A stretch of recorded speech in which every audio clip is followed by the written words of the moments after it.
Good morning. Bo, could you please read the problem, and Bobby, could you please translate? Flippin' physics. A record player is plugged in, uniformly accelerates to 45 revolutions per minute, and then is unplugged. Stop. Angular velocity is 45 revolutions per minute. We need to convert 45 revolutions per minute to radians per second. So multiply by 1 minute over 60 seconds to convert to seconds, and 2 pi radians over 1 revolution to convert to radians, which is 1.5 pi radians per second. Don't we need to multiply through by pi to get 4.7124 radians per second? Actually, you know what? Sometimes it is easier in the middle of a problem not to multiply through by pi. 1.5 pi is both easier to write and more precise than 4.7124. We will multiply through by pi when we determine our answers. Bo? The record player A takes 0.85 seconds to get up to speed. B spends 3.37 seconds at 45 RPMs. And then C takes 2.32 seconds to slow down to a stop. Okay.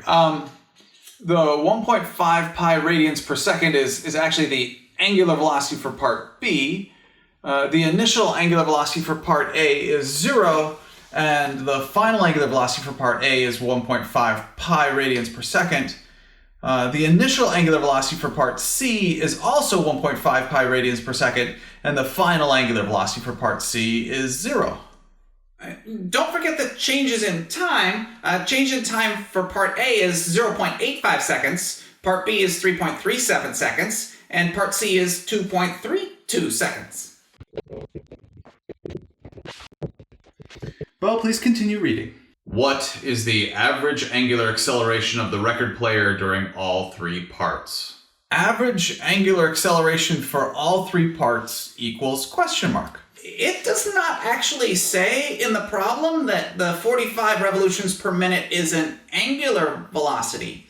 How do we know that is an angular velocity and not a linear velocity? The units. Revolutions per minute are the units for angular velocity, not linear velocity. Thanks, Bobby. Billy, please solve part A. Okay, average angular velocity equals change in angular velocity over change in time, which equals angular velocity final minus angular velocity initial, all divided by change in time. For part A, that works out to be 1.5 pi minus 0, all divided by 0.85 seconds, or 5.54399, or 5.5 radians per second squared with 2 significant digits. Thank you. Bo, could you please do part B? Sure. We can use the same equation for angular acceleration Billy just did.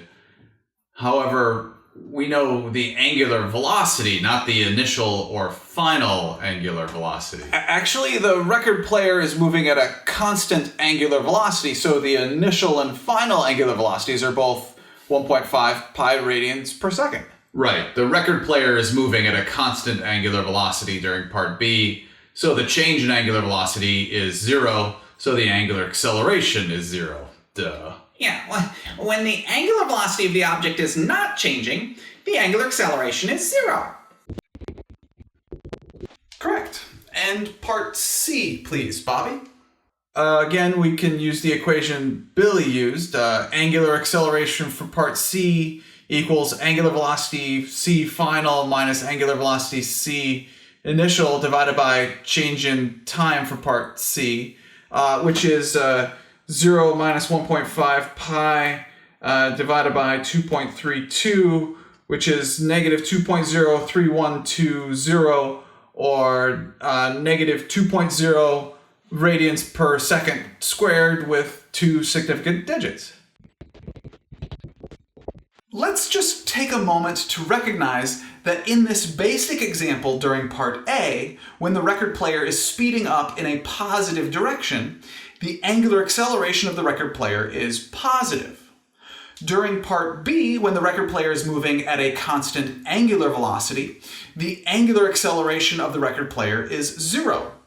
And during part C, when the record player is slowing down in a positive direction, the angular acceleration of the record player is negative. The same thing is true for the linear accelerations when an object has a positive linear velocity. Thank you very much for learning with me today. I enjoyed learning with you.